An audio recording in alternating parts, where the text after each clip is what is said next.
Els estudiants valencians seran dels pocs de tot l'Estat que no tindran ordinadors portàtils a classe.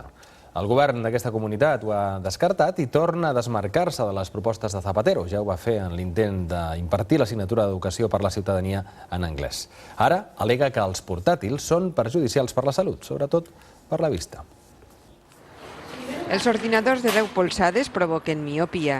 Eixa és una de les raons que ha posat el conseller d'Educació per rebutjar el conveni amb el Ministeri que dotaria d'un portàtil prop de 400.000 escolars valencians. Una tesi basada en l'informe d'una fundació d'oftalmologia. Este es el ordenador de Zapatero, este.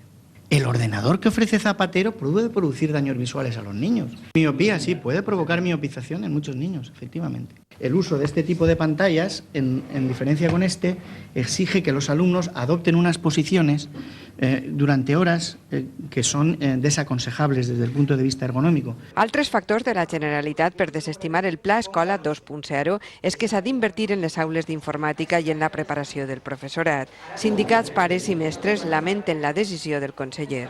Clarament és una excusa, perquè damunt un altre dels arguments que fica el conseller per a no acceptar el conveni és que el Ministeri no posa el manteniment dels aparatos, cosa que en aquest moment tampoc el conseller està fent en la infraestructura informàtica que té en el País Valencià. El ministre d'Educació ha recordat que hi ha 14 comunitats autònomes que han acceptat el programa. Yo lo único que lo lamento es por los estudiantes, por los profesores y por los centros de esa comunidad. Pero yo no soy amigo de polémicas. Yo respeto las teorías sobre la miopía que tiene cada cual. També han alçat la veu molts professionals de la salut. Li han demanat al conseller que no siga oportunista, que no gaste arguments mèdics per justificar arguments polítics. Empar Marco, TV3, València.